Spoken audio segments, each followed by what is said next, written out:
안녕하세요. 양보업자입니다. 제가 이제 관점 영상은 거의 한 9일, 10일 만에 영상을 찍게 됐는데, 사실 관점은 바뀐 게 없는데 지금 상황이 좀 긴박하게 돌아가고 있어서 일단 전체적으로 자산시장에 대한 저의 관점을 좀 정리를 해보고자 영상을 찍게 됐고요. 지금 일단 시장의 가장 화두가 미국이랑 이란 전쟁입니다. 지금 미국이랑 이란이 전쟁을 하느냐 마느냐 이걸로 지금 줄다리기를 하고 있죠. 근데 이제 많은 분들이 설마 나겠어. 그러니까 합리적으로 생각을 하면 미국이 이란을 안 칠 거다라고 생각을 합니다. 네, 저는 결론부터 말씀을 드리면 일단 미국이 이란을 일단 타격을 할 거라고 생각을 하고요. 그게 어쩌면 증시의 하락 트리거가 될 수도 있지 않을까라고 보고 있습니다. 왜냐하면 제가 계속 저저번 주부터 계속 나스닥 조정을 나올 수도 있으니까 이제 주식 비중 다 줄였다라고 말씀을 드렸는데, 그리고 얼마 안 지나서 이제 이란 이슈가 좀 불거진 걸 보면 어쩌면 이게 하락 트리거가 될 수도 있나라는 생각이 들고요. 뭐 이래놓고 갑자기 이란이 갑자기 미국한테 꿇으면 전쟁이 안 날 수도 있긴 하죠. 근데 제가 생각했을 때는 일단 미국이 이란한테 이란이 받을 수 없는 협상안을 제시를 했습니다. 의도적이라고 생각을 하거든요. 근데 이란은 절대 받을 수가 없어요. 왜냐하면 미국한테 차라리 굴복을 하는 모습을 보이느니 결사항전하는 게 오히려 정권에 도움이 된다고 판단을 하는 것 같습니다. 그리고 사실 지금 트럼프 뒤에 있는 마가 세력들 있잖아요. 찐 마가.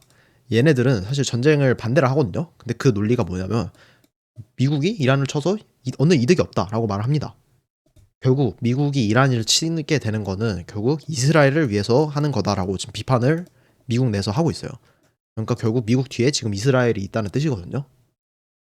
제가 이제 박종훈 지식 한방 그분의 유튜브를 보니까 이스라엘 네타냐후 총리는 3월 31일 전에 무조건 전쟁이 나야 자기가 정권을 유지를 할 수 있다고 하더라고요. 근데 사실 이스라엘이 만약에 이란을 선제 타격을 해요. 뭐 하더라도 하진 않겠지만 선제 타격을 한다 하더라도 사실 트럼프는 지금 앱스타인 파일 그리고 IC 이 두 개 때문에 지금 지지율이 박살이 나고 있어요. 지금 올해 중간선거 때 지지율이 박살이 나고 있는 상황에서 이스라엘이 이란을 쳤다라고 했을 때 과연 트럼프가 이스라엘을 외면을 할 수 있느냐라는 저는 의문이 들거든요. 애초에 중간선거를 이 유대계 자본 없이 가능할까라는 생각이 들고요. 결국에는 미국이 전쟁에 휘말릴 수밖에 없다. 이스라엘 때문에 라고 생각을 합니다. 그리고 유가 차트를 보면 사실 이제 이렇게 유가 차트가 이렇게 하방으로 계속 갇혀 있었잖아요. 60불 밑에서. 그리고 이 초장기 수렴이 하방으로 이탈이 됐거든요. 근데 이 이탈이 된 이유는 트럼프가 저유가 정책을 폈습니다. 그러니까 유가를 잡아놓고 인플레이션을 막아놓고 이제 돈풀기 정책을 하겠다라고 했는데 어느 순간 보니까 유가 차트가 쌍바닥을 찍고 사실 수렴이 하방으로 이렇게 돌파됐으면 이렇게 폭락이 나와야 정상인데 여기서 쌍바닥이 나왔다는 거는 누군가 매수 주체가 하방을 막아줬다는 뜻이고요. 쌍바닥을 찍고 지금 하락 추세선을 돌파를 해버린 상태입니다. 딱 이걸 지워보면 하락 추세선을 돌파를 했죠. 이렇게 됐을 때 그리고 저점을 또 살려줬습니다. 주봉 종가로 살려줬죠. 저점을. 이런 상황에서 지금 이란과 미국이 갈등이 빚어지고 있는데 사실 저는 유가 세력들은 상방에 지금 배팅을 하고 있지 않나라고 보입니다. 그래서 저는 자본의 흐름은 좀 뭔가 전쟁에 배팅을 하고 있지 않나라고 생각을 하고 있고요. 그 유가 차트는 또 이추선을 또 하나 그릴 수가 있는데 여기선 이제 주봉 종가로 못 뚫고 마감을 했어요. 근데 이제 다음 주에 유가가 66불 위에서 마감을 한다. 그러면 유가 차트는 적어도 80불은 가게 됩니다. 그러니까 이 정고점은 넘을 거예요. 77불 정고점은 넘을 거고 그 다음 정고점 자리인 80불을 트라이를 하러 가는 차트가 만들어지기 때문에 차트가 상당히 이거는 불리시하다라고 보입니다. 유가 차트가. 그래서 일단 유가 차트는 상당히 안 좋고요. 그리고 나스닥 차트를 한번 볼게요. 근데 사실 뭐 미국 이란 전쟁 나냐 마냐는 뭐 저희 같은 일반인들 알 수가 없잖아요. 그냥 내피셜 돌리는 거고 저희가 할 수 있는 거는 그래서 제가 차트를 좋아합니다. 그래서 우리가 할 수 있는 거는 차트밖에 없어요. 차트 분석. 근데 일단 나스닥 차트를 현 상황을 보면 일단 삼각 수렴이 위에 트랩 주고 아래로 확 터트렸고 그리고 리테스트 저항이 나온 상태입니다. 리테스트까지 끝났고 그 다음에 이제 트럼프가 관세 불복 트럼프 위헌 판결이 나오면서 지금 양봉이 뽀뽀 있는 상태인데 막힌 자리가 어디냐라고 보면 20주 이평에서 막혔습니다. 그러니까 20주 이평을 회복을 못하고 주봉 종가 마감을 했고요.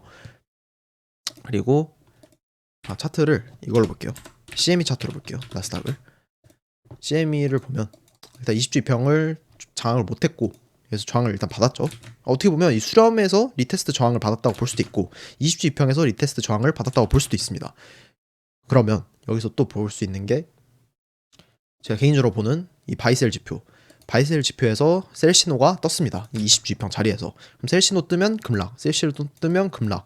이런 딱 좀 확률이 높거든요. 근데 또 셀 신호가 떴다라는 점에서 다음 주는 어쩌면 하방의 가능성이 높지 않을까라고 보고 있습니다. 그리고 하나 더 보여드리고 싶은 게 이제 이게 빅스 계절성이에요. 그러니까 빅스의 계절성을 나타내는 지표인데 2월 달을 보면 2월 달에 급락을 하다가 빅스가 딱 2월 중간 이후부터 쫙 반등을 보여주는 흐름이 나오거든요. 빅스가 이렇게 반등이 나온다는 거는 증시가 급락이 나온다는 뜻입니다. 근데 이 반등하는 시점이 다음 주예요. 계절성 측면에서. 근데 그러면 딱 봤을 때 제 차트상에서 지금 20G평에서 신호가 떴고 빅스가 다음 주 계절성이 안 좋대요. 그러면 저는 높은 확률로 증시는 하락할 수밖에 없다고 일단은 보고 있습니다. 그 트리거가 뭐 전쟁이 될지, 뭐 트럼프가 관세와 관련해서 이상한 말을 할지는 뭐 알 수는 없는데 일단 차트만 봤을 때는 저는 일단 안 좋게 보이고요. 그리고 하나 더 보여드리면 이동평균선 관점으로도 안 좋게 보이는 게 지금 보시면 좀 장기평 다 끌게요. 단기평만 낄게요. 그리고 빨간색이 22평이고 이 갈색 색깔이 62평입니다. 이걸 보시면 자, 빨간색이 쌍봉을 드디어 만들었고요. 22평이 쌍봉을 만들면 어떻게 되죠? 그러니까 5, 10, 20, 60, 120 이렇게 2평이 배열이 있잖아요. 저희가 자주 쓰는 게. 그러면 상위 2평이 쌍봉을 만들면, 그러니까 위에 있는 2평이 쌍봉을 만들면 그 밑에 있는 2평이 하락으로 같이 전환이 되게 됩니다. 그리고 하락이 전환되는 시그널은 데드 크로스가 완성이 되면서 이 62평이 하락으로 전환이 되는데요. 지금 딱 보시면 22평이 쌍봉을 만들고 이때 아이고 다시 할게요. 이렇게 쌍봉을 만들고 데드 크로스가 이때 났습니다. 2월 13일에 데드 크로스가 났고요. 지금 데드 크로스에 의해서 사실 좀 차트 잘 보는 분들은 데드 크로스에 무조건 숏이 나오는 게 아니라 반등이 나오면서 꼬시기 파동이 나오는 걸 다 아실 거예요. 그리고 지금이 그 데드 크로스에 의해서 꼬시기 파동이 나오고 있는 거라고 보이고요. 사실 그리고 이 자리 그러니까 62평, 22평이 골드 크로스 난 자리를 강하게 돌파하지 않는 이상 얘는 다시 N자로 내려갈 확률이 높은 차트가 만들어지게 됩니다. 그럼 보면 지금 22평이 25,300에 위치해 있고 62평이 25,500에 위치해 있어요. 여기 체크를 해볼게요. 해석으로. 그럼 과연 캔들이 여기를 세게 돌파할 수가 있냐? 그러니까 이렇게 돌파를 하면 다시 이렇게 지지받고 쏘는 차트가 되잖아요. 그럼 과연 이렇게 돌파하는 파동이 만들어질 수 있느냐를 체크하는 방법이 또 있는데 이거는 22평이랑 62평의 기울기 각도를 계산을 해보면 됩니다. 그럼 일단 22평의 각도를 계산을 해볼게요. 22평의 각도는 어떻게 만들어지냐? 그냥 각도는 쉬워요. 그냥 어제 2평보다 오늘 2평이 올라가고 있으면 각도가 올라가는 거고 그 반대면 내려가는 거겠죠. 그리고 22평의 원리를 생각을 해보면 20개 캔들의 종가의 평균값입니다. 그럼 20개의 캔들로 만들어지잖아요. 그러면 현재 캔들이 20일 전의 캔들의 캔들 종가보다 위에 있으면 22평 각도는 위로 올라가게 되고요. 현재 캔들이 20일 전 종가보다 아래에 있으면 그러면 22평 각도는 꺾이게 됩니다. 그럼 지금 보시면 어떻죠? 2월 23일 기준으로 볼게요. 2월 23일에 20일 전 캔들을 비교를 해보면 자 엄청 위에 있죠. 25,700포인트에 있어요. 그러면 증시가 갑자기 25,700을 갈 확률이 높을까요? 아니면 보합일 확률이 높을까요? 보합일 확률이 높겠죠. 그러면 결국에는 22평 계속 내려오게 됩니다. 그 다음에도 마찬가지 계속 이렇게 올라가고 있어요. 1, 2, 3, 4일 동안 계속 올라가고 있어요. 그럼 최종적으로 26,300포인트 사실 현재 자리에서 26,300포인트를 4거래일 만에 뽑을 확률은 낮잖아요. 그러면 결국 22평은 계속 내려올 확률이 높다고 저희는 볼 수가 있고요. 그럼 62평 각도도 한번 봐볼게요. 62평 각도를 23일 기준으로 보면 60봉을 보면 62평은 현재 여기 있어요. 그러니까 지금 봐봐요. 62평이 지금 올라가고 있잖아요. 올라가고 있는 이유가 60일 전 캔들의 종가가 여기에요. 24,300포인트. 근데 현재 종가는 25,000포인트입니다. 현재 종가가 더 높잖아요. 그러니까 62평 각도가 올라가고 있는 거거든요. 근데 내일 되면 어떻게 되죠? 23일 기준으로는 확 올라가게 됩니다. 기준치가. 948 위에 있어야 돼요. 내일 종가가. 그래야 62평이 계속 상승 유지되고 내일은 또 올라갑니다. 이렇게 또 올라가죠. 보시면 또 올라가. 그 다음 종가 기준은 25,800, 25,087. 그 다음은 계속 올라가요. 25,300. 그 다음은 25,400. 그 다음은 25,600. 계속 올라가거든요. 그러면 62평은 급반등, 대폭등이 나오지 않아요. 이렇게 갑자기 폭등이 나오지 않는 이상 이렇게 62평은 자연스럽게 하락을 하게 됩니다. 그럼 62평 하락을 하게 되면 어떻게 되죠? 제가 또 보여드릴게요. 62평 60만 켜볼게요. 22평이 쌍봉을 만들고 62평이 하락으로 전환되는 순간 이때 폭락이 나오게 됩니다. 62평이 하락으로 22평 쌍봉 만들고 62평이 하락으로 전환되는 순간 이때 폭락이 나오게 돼요. 마찬가지로 이때도 22평이 쌍봉을 만들고 62평이 하락으로 꺾이는 순간 이때 계속 폭락이 나오게 됩니다. 그래서 62평은 상당히 중요한 지표거든요. 중기 추세를 가리키는 지표이기 때문에 62평의 각도를 저희는 좀 유심히 볼 필요가 있습니다. 그리고 뭐 이란 전쟁, 뭐 관세 판결이 어쨌든 일단 차트상으로 데드크로스가 나왔고 62평이 꺾일 확률이 높기 때문에 지금 자리는 전 조심을 해야 된다고 생각을 합니다. 계속 제가 말씀드리는 게 이 추세 지표, 양봉업자 추세 지표, 이 지표 있잖아요. 이 지표를 하방 이탈하는 순간 빅쇼트가 시작이 되거든요. 이거는 그냥 어쩔 수가 없어요.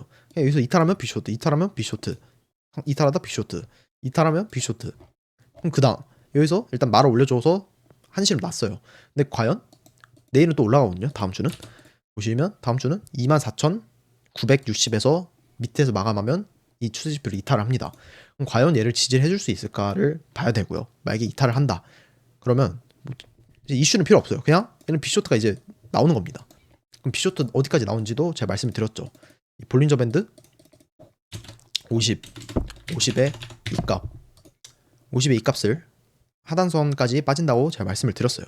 그럼 보시면 50의 2 여기서 상단 찍고 하단에서 반등 이탈하고 하단에서 반등 여기서 추세지표 이탈하고 하단에서 반등 추세지표 이탈하고 하단에서 반등 추세지표 이탈하고 여기서 하단에서 반등이 나오죠. 여기서도 추세지표 이탈하고 하단에서 반등이 나옵니다. 그럼 그 다음 자리 추세지표 이탈하면 하단에서 반등이 나올 거예요. 근데 그 하단 자리가 2만 포인트가 이탈하는 자리입니다. 나스닥 기준. 그래서 만약에 이 추세지표 주봉 추세지표를 이탈을 하면 최고점 대비해서 한 24% 정도 빠지는 파동이 나올 거라고 보고 있습니다. 근데 이때 저는 무조건 풀매수를 박아야 된다고 보거든요. 그 이유는 월봉에 있어요. 월봉을 보시면 일단은 2만 포인트를 이탈한다 하더라도 월봉에서는 추세지표를 지지를 해주는 구간입니다. 그래서 일단은 진짜 큰 장기 관점에서는 롱이라는 뷰고요. 그 다음에 월봉 추세지표가 아니라 추세선이 근거가 있어요. 이거는 지수 차트로 한번 볼게요. 제가 미리 작도를 해놨는데 보시면 RSI를 추세선으로 작도를 할 수가 있거든요. 이게 캔들보다 신뢰도가 높아요.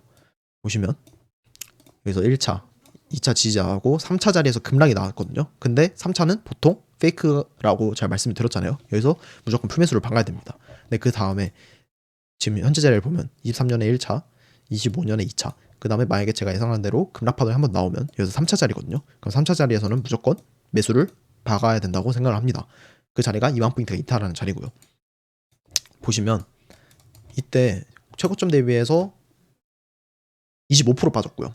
닷컴 버블 때. 그리고 바로 그 다음 달부터 말아 올리면서 300%가 폭등이 나오는 모습이 나왔거든요. 그리고 이때 생산성의 향상이 본격적으로 나왔어요. 근데 이번에도 어쩌면 급락이 한번 나와주고 좀 빠르게 말아 올리면서 3차 자리 이렇게 말아 올리면서 좀 폭등하는 사이클이 나오지 않을까라고 보고 있습니다. AI에 의한 생산성 향상 사이클이 나올 거라고 생각을 하고요. 일단 이건 좀 나중에 일이니까 그때 가서 다시 또 말씀을 드리도록 하겠습니다. 그리고 비트코인 같은 경우에는 사실 나스닥이 이렇게 나락을 가면 만약에 나락을 간다고 치면 비트코인도 나락을 갈 수밖에 없어요. 근데 제가 한 가지 보는 관점은 사실 비트는 어느 정도 좀 바닥이 왔다는 관점입니다. 골드랑 대비를 했을 때 비트는 일단 저평가 영역에 들어왔다고 생각을 하고요.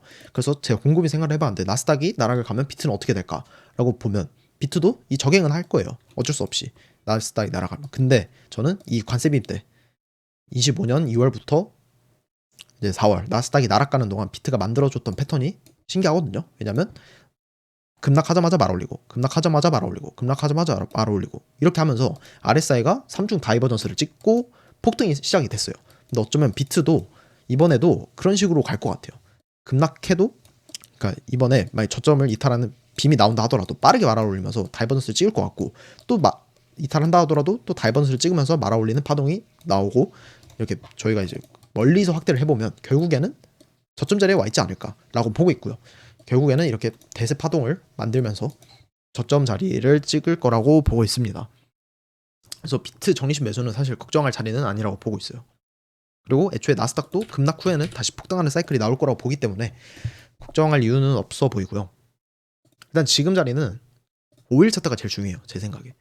그러니까 트레이딩 뷰에다가 US 5일이라고 치면 유가 차트를 볼 수가 있는데, 일단 유가 차트가 상당히 지금 너무 좋아요. 상방으로 보기에.